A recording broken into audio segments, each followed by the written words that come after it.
Hello students, पिछले video में हमने एक्सरसाइज 5G पूरी करवाई थी। अब इसके बाद हम लोग 5G शुरू करते हैं। 5H 5H के सवाल मैंने नोट कर दिए हैं, अभी यहीं से शुरू करेंगे। प्लीज़ बेटा सब्सक्राइब जरूर करिएगा मेरा चैनल। ज़रा ध्यान दें यहाँ पे, इसमें जैसे दिया अभी तुम लोगों ने सिंगल फिंगल वाले पढ़े हैं, अब ये डबल अवकलन आएंगे। जैसे दिया है x = 4t, y = 4/t, तो dy/dx ज्ञात करो। तो इसको हम लोग इस तरह से लेंगे कि x = 4t, ये फर्स्ट इक्वेशन है, y = 4/t, ये सेकेंड इक्वेशन है। अब हमने ये सोचा कि इसमें y वाला पद है नहीं, तो हम लोग y के सापेक्ष अवकलन नहीं कर सकते, ना इसमें x वाला पद है कि x के सापेक्ष अवकलन नहीं कर सकते। यहाँ पर चर का काम t करेगा, इसलिए हम लोग समीकरण एक का t के सापेक्ष अवकलन करने पर,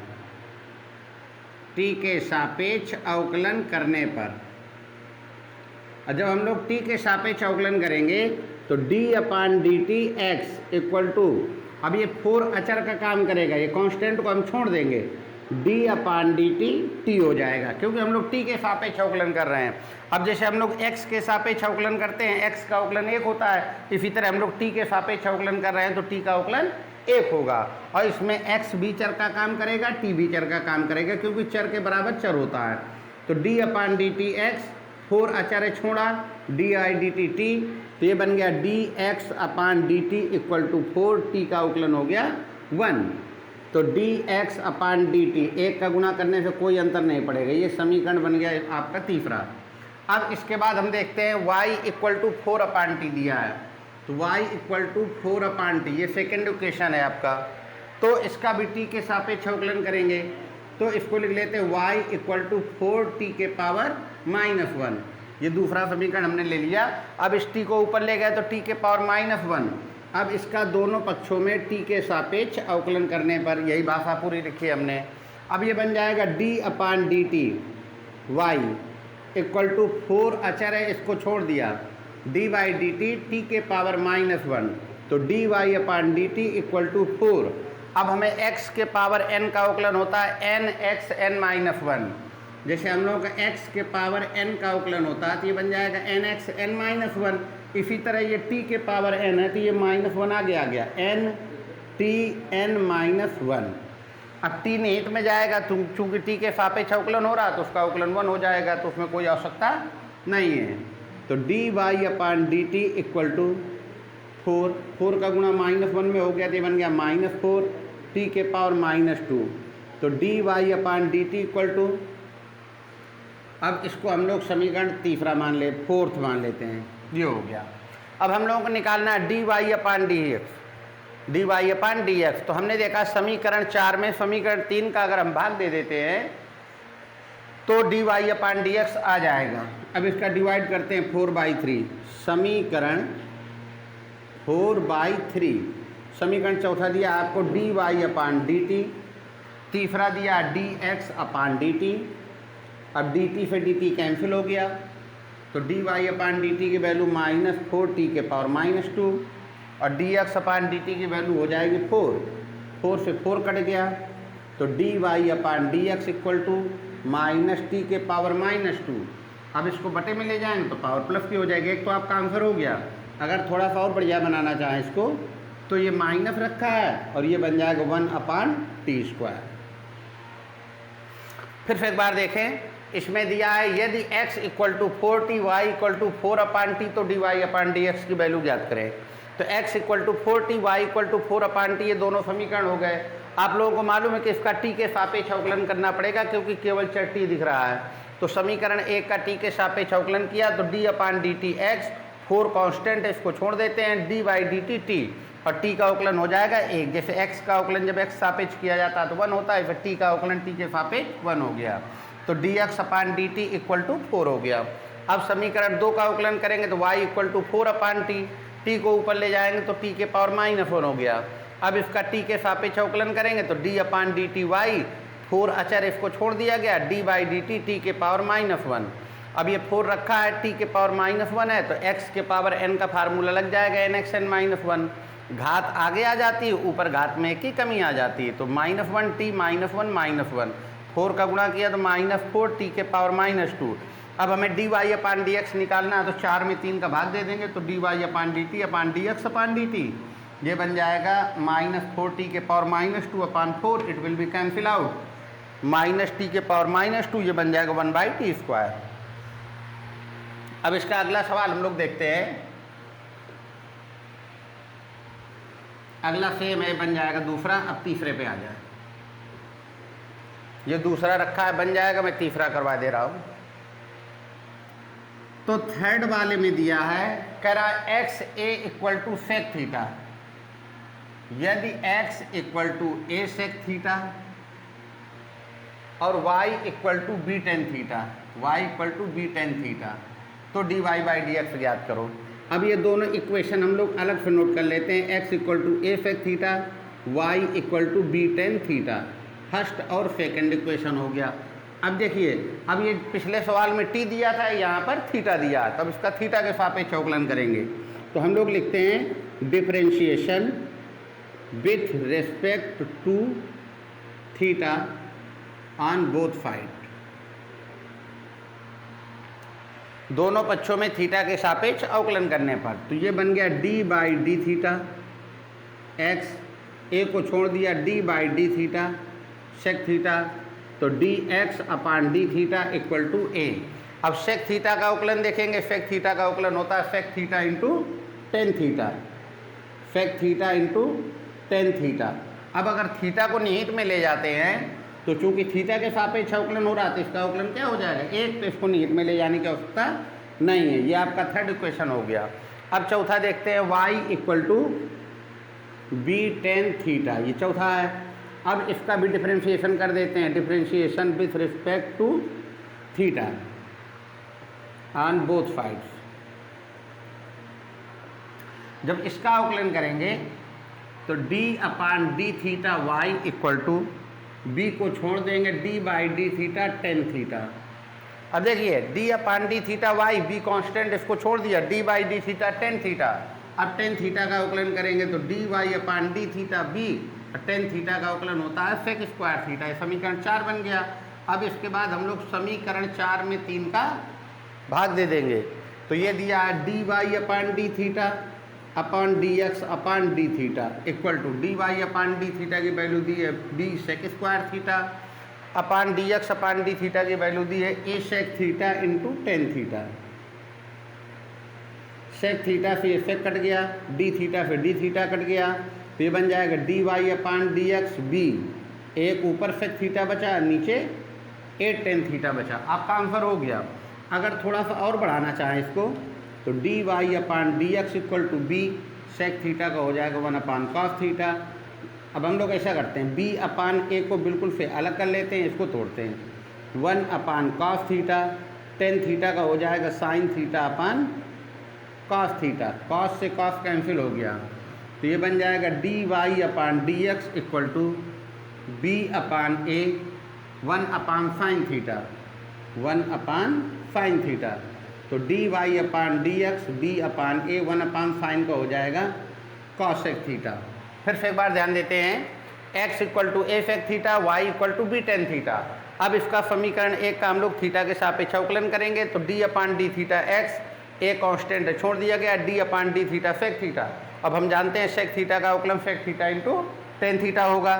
अब इसके बाद दूसरा इक्वेशन लिया y = b tan थीटा, इसका भी डिफरेंशिएशन करना है, तो d/d थीटा y, अब b कांस्टेंट है, इसको हम छोड़ देंगे, d/d theta tan theta, b को रखा रहने दें, tan थीटा का अवकलन हो जाएगा sec² थीटा।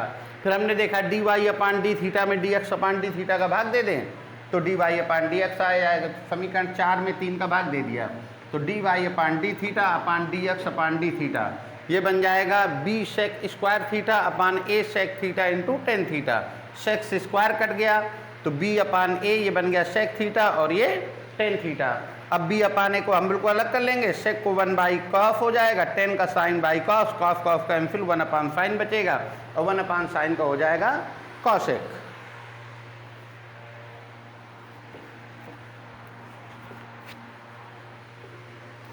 अब भैया ध्यान देना, अब इसका फोर्थ नंबर दिया हुआ है x equal to cos t, y equal to sine t, बिल्कुल सिंपल बन जाएगा। पाँचवें में दिया है x equal to log to the base e t और y equal to b sine t, इसका भी अवकलन करके भाग दे देना।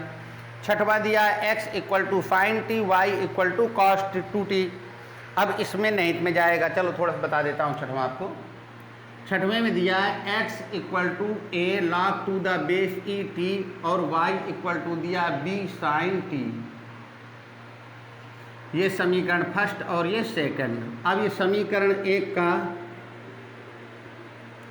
t के सापेक्ष अवकलन किया गया, तो d by d t x, a constant इसको छोड़ दिया, d upon d t log to the base e t, तो d x upon d t equal to a log to the base e है, लॉग टी का अवकलन हो जाएगा 1 by t, तो d x upon d t equal to हो गया a upon t. ये थर्ड इक्वेशन हो गया। अब ये देखिए इसमें समीकरण 2 में, समीकरण 2 का t के सापेक्ष अवकलन करने पर, तो d upon d t y equal to b को छोड़ दिया d upon d t sine t. अब इसके बाद हम देखेंगे d y upon d t, b अपनी जगह पे रखा है, साइन टी का अवकलन हो जाएगा कॉस टी। ये फोर्थ इक्वेशन है। अब इसके बाद हम लोग समीकरण 4 में 3 का भाग दे देंगे, तो d y upon d t upon d x upon d t equal to d y by d t की वैल्यू दी है बी कॉस टी और d x upon d t की वैल्यू दी है ए अपान टी। ये d t फिर d t cut गया, तो ये बन जाएगा d y by d x. अब हम लोग अच्छी तरह जानते हैं कि बी कॉस टी को रखा रहने दे। अब ये मेन बटा दिया, मेन बटा के नीचे जब 2 संख्याएँ हैं तो इसको ऊपर जाएगी तो पलट जाएगी, टी चला गया ऊपर और ए आ गया नीचे, तो ये बन जाएगा d y upon d x equal to, a को आगे लिख लें उससे कोई दिक्कत नहीं है, इंटू में बी अपान ए, टी और कॉस टी, ये दोनों चीज़ें आ गई। ये आपका आंसर होगा। फिर से देखें, x equal to a log to the base e t, y equal to b sine t दिया है। समीकरण एक का टी के सापेक्ष अवकलन किया, तो d by d t x, a constant है इसको छोड़ दिया, d by d t log t, a को रखा रहने, लॉग टी का अवकलन 1 बाई टी हो गया, ए का गुणा करवा देंगे तो ए बाई टी हो जाएगा। अब इसी तरह समीकरण 2 का हमने टी के सापेक्ष अवकलन किया, तो d by d t y हो गया, बी कॉन्स्टेंट इसको छोड़ दिया, d by d t sine t, और साइन टी का अवकलन हो जाएगा कॉस टी। अब हमने देखा d y by d t दिया है, d x upon d t दिया है, हमें d y by d x चाहिए, तो हम लोग समीकरण 4 में 3 का भाग दे देंगे, तो d y upon d t upon d x upon d T, D y upon d T हो गया बी कॉस टी, और d x upon d t की वैल्यू हो गई ए अपान टी, तो बी कॉस टी रखा रहा और ये पलट गया तो टी अपान ए हो गया, और डी टी से डी टी कट गया, तो d y by d x equal to, इसको क्रम से लिख लिया, तो बी अपान ए, टी और कॉस टी। अब इसके बाद हम देखते हैं 7वें में दिया है x equal to a cos theta, y equal to b cos theta, तो इसमें a को छोड़ेंगे कॉस थीटा का अवकलन माइनस साइन थीटा होगा, इसमें b को छोड़ेंगे कॉस थीटा का अवकलन माइनस साइन थीटा, जब भाग देंगे तो माइनस साइन थीटा कट जाएगा, आपका आंसर b अपान ए आ जाएगा। अब देखते हैं 8वां सवाल।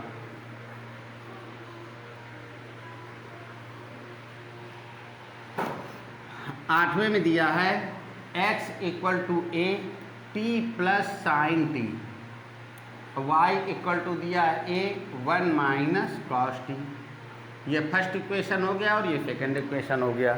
अब देखिए, आप जानते हैं कि इसका टी के रूप में दिया है तो टी के सापेक्ष अवकलन करेंगे, तो समीकरण 1 का टी के सापेक्ष अवकलन करने पर,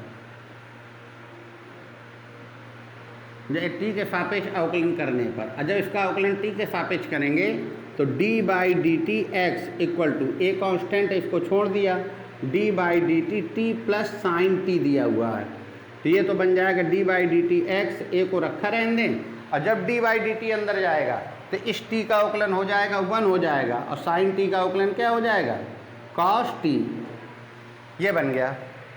अब इसके बाद ये इक्वेशन नंबर 3।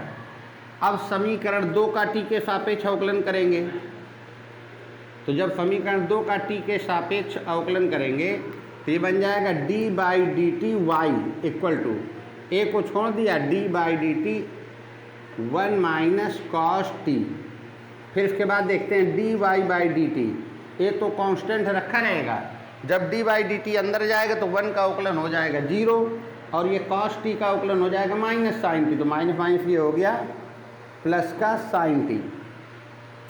अब इसके बाद हम लोग देखेंगे कि d y upon d t equal to, एक अंदर गुणा करवा दिया साइन टी में, तो ये बन गया ए साइन टी, ये हमारा इक्वेशन नंबर 4 बन गया।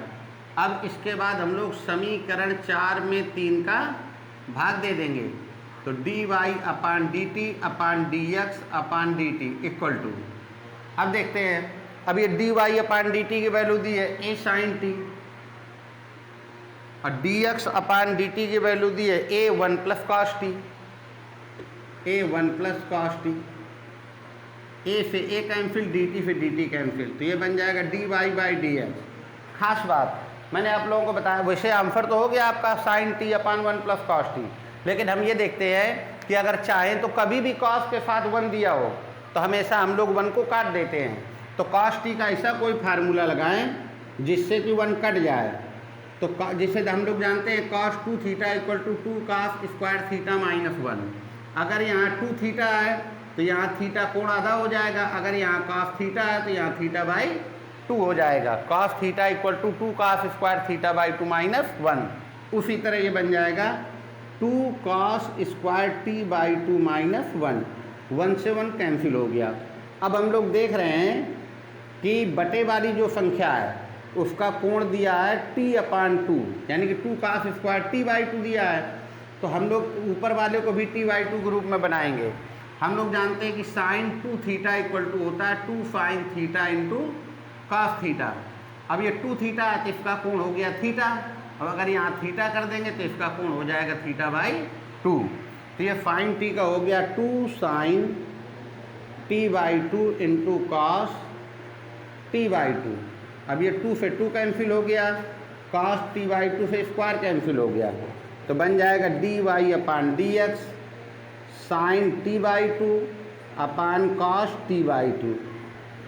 अब ये दिया था d y upon d x equal to sine upon cos का हो जाएगा 10 टी बाई 2, 10 टी बाई 2 ये आंसर हो गया।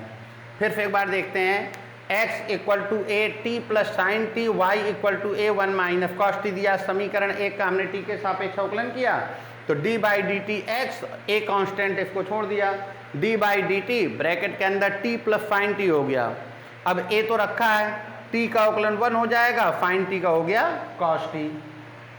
अब इसके बाद समीकरण 2 का टी के सापेक्ष अवकलन किया, तो d by d t y, a constant इसको छोड़ दिया, d by d t 1 minus cos t हो गया, तो d y upon d t equal to a को छोड़ा, जब डी बाई डी टी अंदर गया तो 1 का अवकलन 0 और कॉस टी का हो गया माइनस साइन टी, तो माइनस माइनस क्या हो गया प्लस का साइन टी, एक अंदर गुणा करवा दिया तो ये बन गया ए साइन टी। अब उसके बाद हमने d y upon d t में d x upon d t का भाग दे दें तो d y by d x आ जाएगा, तो समीकरण 4 में 3 का भाग दिया तो d y upon d t upon d x upon d t भाग दे दिया। और यहाँ d y upon d t की वैल्यू हो गई ए साइन टी, इसकी a 1 plus cos t, d t फिर डी टी कैंसिल हो गया, d y by d x, अब हमने देखा ए से ए कट गया, साइन टी रखा है, कॉस टी का फार्मूला लगा दिया 2 cos square t by 2 minus 1 से 1 कैंसिल। हमेशा ध्यान रखा करो कि 1 के साथ कभी कॉस दिया हो तो समझ जाओ कि 1 को हमें काटना ही है, तो ये बन गया 2 कॉस स्क्वायर टी बाई 2 और फाइन टी का formula 2 fine T by 2 into cos t by 2। कारण ये होता है कि फाइन 2 थीटा की वैल्यू होती है 2 फाइन थीटा कॉस थीटा, कोण आधा हो जाता है, अगर थीटा है तो यहाँ थीटा बाई 2 हो जाएगा, अगर यहाँ थीटा बाई 2 है तो यहाँ थीटा बाई 4 हो जाएगा, तो ये बन गया 2 से 2 कैंसिल और cos square cancel, fine T by 2 upon cos t by 2, ये बन गया 10 टी बाई 2। अब इसका अगला देखेंगे सवाल नंबर 9।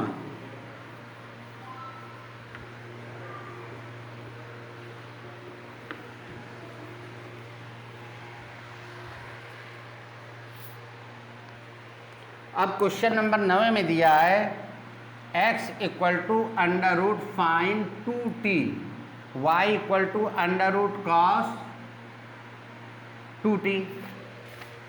तो इसमें हमें ये देखना है कि ये समीकरण 1 है, समीकरण 2 है। अब समीकरण 1 का टी के सापेक्ष अवकलन करेंगे तो d by d t x equal to d upon d t under root sine 2t दिया है। आप लोगों को कई बार ध्यान दिलाया गया है कि d by d x under root x का अवकलन होता है 1/2 under root x. Under root x का अवकलन 1/2 रूट एक्स, तो इसको हमने क्या माना है, एक्स के रूप में माना है साइन 2t को। तो जब इसका टी के सापेक्ष अवकलन कर रहे हैं D by d t x, तो ये बन गया वो D by d t x, तो d x upon d T हो गया। अब अंडर रूट टी का, अब इसको 2t को t मानेंगे या x मान सकते हैं हम लोग। t के सापेक्ष, जैसे हम लोग x के सापेक्ष अवकलन करते हैं तो x मानते हैं, और जब t के सापेक्ष अवकलन कर रहे हैं तो इसको t मानेंगे। तो अंडर रूट टी का अवकलन हो गया 1/2 अंडर रूट टी। अब ये फाइन 2t को हमने t माना, तो ये निहित में चला जाएगा d by d T fine 2t। ध्यान रखना, जैसे हम लोग x का फार्मूला होता है 1/2 रूट एक्स, अब अंडर रूट टी का हो जाएगा 1/2 अंडर रूट टी, क्योंकि पूरा टी एक्स का काम कर रहा है। जैसे अंडर रूट एक्स का 1/2 रूट एक्स, और जिसको एक्स माना वो निहित में गया, क्योंकि टी के सापेक्ष अवकलन करता है तो टी बोल दिया। तो d x upon d t 1/2 under root sine 2t। अब देखते हैं साइन 2t, साइन टी का अवकलन क्या होता है, कॉस टी, ये बन गया कॉस 2t। अब जिसको t माना वो जाएगा निहित में, ये 2t चला गया निहित में, निहित का मतलब पुनः अवकलन। तो d x upon d t equal to cos 2t का गुणा 1 में हो गया, तो बन गया कास 2t, और ये बन गया 2 अंडर रूट फाइन 2t। अब इसमें 2 अचर है, 2 को छोड़ दिया, और D by d t T का अवकलन हो जाएगा 1, टी 2 से ये 2 कैंसिल हो गया, तो ये बन गया अपना d x upon d t equal to cos 2t upon under root sine 2t, cos 2t upon under root sine 2t। ये हमारा बन गया थर्ड इक्वेशन। अब इसके बाद अब अगला देखेंगे दूसरा समीकरण, तो y अंडर रूट कास 2t दिया है, ये दूसरा समीकरण है अपना। अब इसका भी t के सापेक्ष अवकलन करेंगे, तो differentiation with respect to t on both sides, ये बन जाएगा d by d t y equal to d d t under root cos 2t। तो d y by d t equal to, अब आपको मालूम है, अभी बताया था मैंने, अंडर रूट एक्स का अवकलन होता है 1/2 रूट एक्स। अभी मैंने लिखवाया था d by d t under root t का अवकलन हो गया 1/अंडर रूट टी। एक्स की जगह हमने टी का प्रयोग कर दिया है। इसी तरह अंडर रूट एक्स का अवकलन हो जाएगा 1/2 रूट एक्स, और जिसको एक्स माना हो गया निहित में, काश 2t जाएगा निहित में, चूंकि t है तो हम t मानेंगे, वो एक्स पुरानी भाषा में बोल रहे हैं जिससे आप लोगों को समझ में आ जाए। तो d y by d t 1/2 under root cos 2t। अब ये कॉस t का अवकलन होता है माइनस का साइन t, तो माइनस का साइन 2t, और जिसको हमने t माना 2t को, वो जाएगा निहित में, निहित का मतलब पुनः अवकलन। तो ये बन जाएगा d y by d t equal to minus sine 2t का गुणा हो गया, तो ये बन गया माइनस का साइन 2t अपान 2 अंडर रूट कॉस 2t। अब इसमें 2 अचर है, 2 को छोड़ दिया गया, D by d t T का अवकलन हो जाएगा 1, 2 से ये 2 कैंसिल हो गया, तो ये हमारा बन जाएगा d y upon d t equal to minus का sine 2t upon under root cos 2t। ये बन गया। अब ये बन गया चौथा समीकरण। अब हमने देखा ये d x upon d y upon d t, ये d x upon d t, हमें d y by d x निकालना है। इसके लिए हमें समीकरण 4 में 3 का भाग देना पड़ेगा। तो d y upon d t बटे d x upon d t equal to d y upon d t की वैल्यू दी है minus sine 2t upon under root cos 2t। अब इसमें क्या दिया है, कॉस 2t, तो cos 2t upon under root sine 2t, dt से dt कट जाएगा, ये बन गया dy बाई डी एक्स।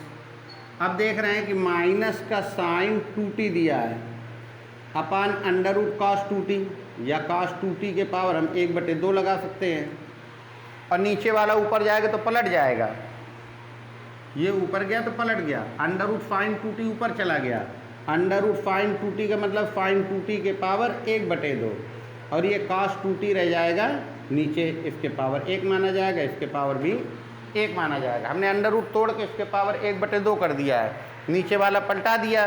अब देखिएगा dy by d x equal to sine 2t के पावर 1/2 फाइन 2t के पावर 1, आधार बराबर है तो घाते जुड़ जाएंगे, 1 + 1/2 तो कितना हो जाएगा 3/2। तो ये बन गया माइनस बाहर है फाइन 2t के पावर 3/2 अपान cos 2t के पावर 3/2। अब इनकी सेम घाते हैं, चाहे तो एक ब्रैकेट में फाइन 2t अपान cos 2t के होल पावर 3/2 रख दें, तो ये बन जाएगा dy upon d x equal to -10 2t के पावर क्या हो जाएगा 3/2। ये आपका आंसर है। वैसे चाहें तो हम लोग इस तरह भी लिख सकते हैं -10 3/2 पावर में आ गया और 2t, बाकी उसकी कोई आवश्यकता नहीं है, ये आपका आंसर ये। अब इसके बाद हम अगला देखेंगे। अच्छा हाँ, फिर एक बार थोड़ा सा ध्यान दिला देता हूँ आप लोगों को। देखो x और y की वैल्यू दी हुई है। पहले समीकरण 1 का t के सापेक्ष अवकलन करेंगे तो d/dt x और d/dt under root sine 2t, यहाँ पर t रहेगा। अंडर रूट टी का अवकलन 1/2√t और जिसको हमने t माना वो निहित में चला गया। अब ये साइन 2t का हो गया cos 2t और जिसको हमने t माना वो निहित में चला गया। इसका गुणा 1 में किया तो cos 2t अपान 2 अंडर रूट फाइन 2t, 2 अचर 2 को बाहर कर दिया, t का अवकलन 1 हो गया, 2 से 2 कट गया तो cos 2t upon under root sine 2t। अब y equal to under root cos 2t दिया है, अब इसका अवकलन करेंगे तो d/dt y d/dt under root cos 2t। अब अंडर रूट टी का हो गया 1/2√t और जिसको t मानेंगे वो जाएगा निहित में, और cos t का अवकलन हो गया माइनस फाइन t और जिसको t माना वो चला गया निहित में। इसका गुणा 1 में करवाया तो माइनस साइन 2t अपान 2 अंडर रूट cos 2t, 2 बाहर किया, t का अवकलन 1 तो ये बचा 2, 2 से 2 कैंसिल हो गया तो sine 2t upon under root cos 2t। अब इसके बाद हम समीकरण 4 में 3 का भाग दे देंगे, तो समीकरण 4 भाग 3 दिया है तो dy अपान dt अपान dx अपान dt, dy अपान dt की वैल्यू ये रखी और dx अपान dt की वैल्यू हमने बटे में रखी। फाइन 2t अपान cos 2t के पावर 1/2, ये पलट गया तो फाइन 2t के पावर 1/2 अपान cos 2t। अब देखिए आधार बराबर तो घाते जुड़ जाएंगी, ये बन जाएगा 1 + 1/2 तो 3/2 हो गया, cos 2t के पावर 1/2 और cos t के पावर 1 दिया है, आधार बराबर तो घाते जुड़ जाएंगे 1/2 + 1, ये भी बन गया 3/2। अगले स्टेप में साइन 2t अपान cos 2t के पावर 3/2 लिख देना और बन लिख जाए 10 2t के पावर 3/2। अगला हाँ, अब देखें 10वां सवाल। मैंने 10वां 11वां 12वां 13वां रख दिया, सारे सवाल एक तरह के हैं, बिल्कुल सिंपल पे। मैं पहले 10वां करवा देता हूँ, फिर में कोई देख लेते हैं। तो इसमें x इक्वल टू दिया log t plus sine t, y equal to e के power t plus cos t। अब हमने समीकरण 1 का t के सापेक्ष अवकलन किया। हाँ, अभी तक में ये 9वां हो गया। अब 10वां 11वां 12वां 13वां ये 3 हमने उसी तरह से रख दिए। अब इसके बाद देखिए 10वां x equal to log t plus sine t, y equal to e के power t plus cos t। अब समीकरण 1 का t के सापेक्ष अवकलन, तो d/dt x equal to log t का अवकलन हो जाएगा 1/t और साइन t का अवकलन हो गया cos t, सिंपल से बिल्कुल।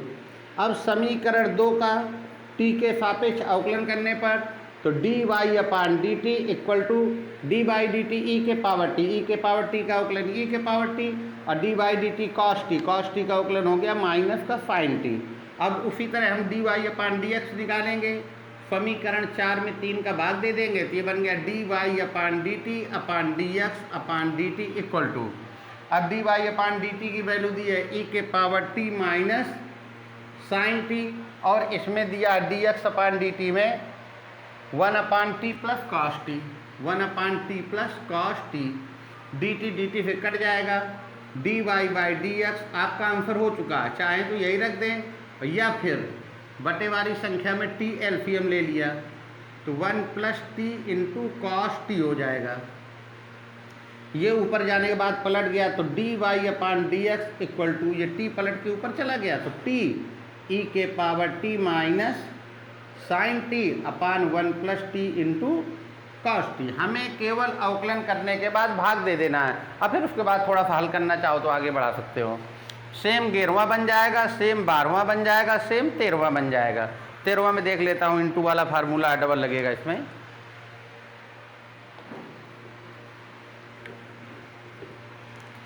तेरहवें नंबर में दिया है x equal to tan inverse t, और ये दिया y equal to t into sine 2t। अब समीकरण 1 का t के सापेक्ष अवकलन करने पर तो d by d t x और d by d T tan inverse t। अब आप लोग जानते हैं कि टेन इनवर्स x का अवकलन होता है 1/1 प्लस एक्स स्क्वायर, तो t का है तो उसमें t स्क्वायर हो जाएगा। अब इस समय समीकरण 2 का t के सापेक्ष अवकलन करेंगे तो d upon d t Y. अब इसमें दो फलन का फार्मूला लग जाएगा, d by d t T into sign T.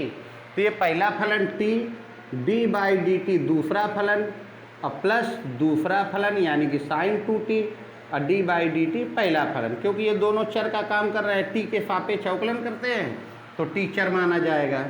तो dy upon d t equal to t तो रखा रहा साइन 2t। अब ये जैसे साइन t का अवकलन होता है cos t, तो साइन 2t का हो गया cos 2t। अब 2t निहित में जाएगा। अब आप इतना जानने लगे हैं कि 2 अचर है, छोड़ देंगे, t का अवकलन 1 हो जाएगा। तो इधर 2t का अवकलन क्या हो गया 2 प्लस साइन 2t, और ये t का अवकलन हो गया 1। 1 का कोई मतलब नहीं 1 का गुणा करने का। ये बन गया आपका 4th इक्वेशन और ये है 3rd इक्वेशन। अब इसके बाद 4 में 3 का भाग दे देंगे तो समीकरण 4/3 ये बन जाएगा dy upon d t upon d x upon d T. तो dy अपान डी टी की वैल्यू दी है 2t इंटू कॉस 2t अब प्लस साइन 2t। ये 2 का गुणा करवा दिया, 2t कॉस 2t अब प्लस साइन 2t। और dx अपान dt की वैल्यू दी है 1/1 प्लस टी स्क्वायर। अब ये बन गया dy अपान dx, और ये ऊपर जाने के बाद क्या हो जाएगा पलट जाएगा। तो ये बन जाएगा 2t cos 2t plus sign 2t। अब ये पलट गया